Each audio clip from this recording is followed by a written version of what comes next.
بسم الله الرحمن الرحیم. ویلکم ټو هوم بایولوژي. د کلاس 4 ساينس ته او په دې کې مونږه شپږم نمبر چپټر چې دی هغه مو شروع کړل دی، هیټ اینڈ اټس میجرمنٹ.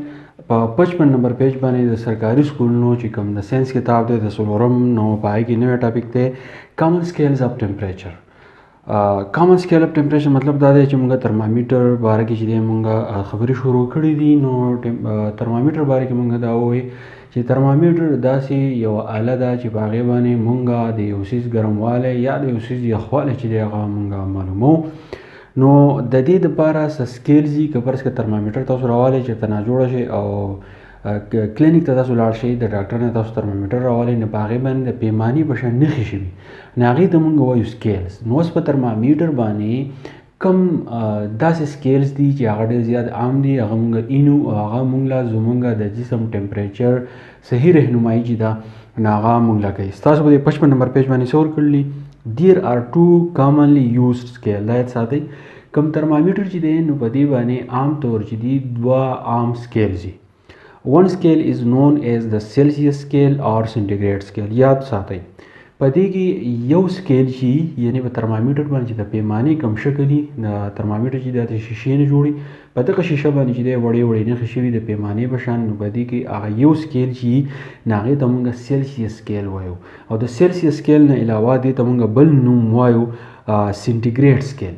اوس سیلسیس سکیل یا سینټیګریډ سکیل چې دی دا مونږ ظاهرو په سی باندې، او په سی باندې له پاسه ګس طرف ته وړوکې شانتې دایره مونږ کوو، نو دې ته مونږ وایو سینټیګریډ یا ورته مونږ وایو سیلسیس سکیل. مونږ دا سیلسیس سکیل یا مونږ دا سینټیګریډ سکیل دا مونږ ظاهرو د لپاره مونږ یو شارټکټ لیټر استعمالو، هغه سی دی، او په دې سی باندې له پاسه ګس طرف ته یو وړوکې شانتې نقطه ده دایرې په شکل، نو دې ته مونږ وایو سینټیګریډ یا ورته مونږ وایو سیلسیس سکیل. نو په ترمامیټر باندې چې کوم سکیل دی د سیلسیس نو هغه مونږ په دې سی باندې ظاهرو. اینډ د ادر از نون ایز د فارنهایټ سکیل. او بل سکیل د پیمانې په شکل په ترمامیټر چې زموږ سره ویستې شوي نو هغې ته مونږ فارنهایټ سکیل ورته مونږ وایو. او فارنهایټ سکیل چې دی دا مونږ په اف باندې ظاهرو، او په دې باندې چې دی وړوکې شانتې دایره چې ده د ګس طرف ته وي، نو دې ته مونږ وایو فارنهایټ. اوس دې پکچر ته تاسو وګورئ نو یو به تاسو ته سینټیګریډ ښکاري شي، بل به تاسو ته فارنهایټ ښکاري شي. بیا په دې کې وټ از د بوایلینګ پوینټ اف واټر ان د سیلسیس اینډ فارنهایټ سکیل. اوس تاسو دپاره یو کوېسچن دی چې وټ از د بوایلینګ پوینټ اف واټر ان د سیلسیس اینډ فارنهایټ سکیل.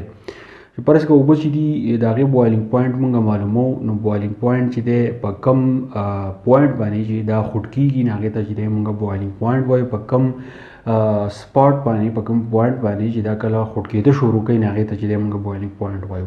نو ترمامیټر نو په دې کې مونږ پیدا والو، نو زموږ نه دا کوېسچن کوي چې اوبه چې دي نو د هغې بوایلینګ پوینټ چې دی په سیلسیس سکیل کې او په فارنهایټ سکیل چې دی نو دا به صحیح دا به تاسو ماته زما په دې لیکچر کې په کمنټ کې مونږ ته ووایئ. په دې باندې چې دی سوچ وکړئ، دا ماته په کمنټ کې چې دی بیا ولیکئ. بیا وایي what is the freezing point of water in the Celsius and Fahrenheit scale. اوس چې کله اوبه زموږ سره ډېر زیات یخي او په کم پوینټ باندې، په کم سپاټ باندې چې دا بالکل منجمد کېده شروع کړي، د دې نه واوره جوړېږي، نو په هغې وخت کې به تاسو ترمامیټر نه پیدا والی او تاسو دا معلوم کړئ چې د دې فریزینګ پوینټ چې دی څه دی. لکه په کم پوینټ باندې چې دی دا بالکل فریز کېږي، نو د دغې وخت کې به د دې سینټیګریډ سکیل باندې د دې څه پیمایي شي، او د فارنهایټ سکیل باندې چې دی د دې به څه پیمایي شي. نو دا تاسو چې دی معلوم کړئ. د دې جواب هم چې دی تاسو ماله په کمنټ کې راکړئ.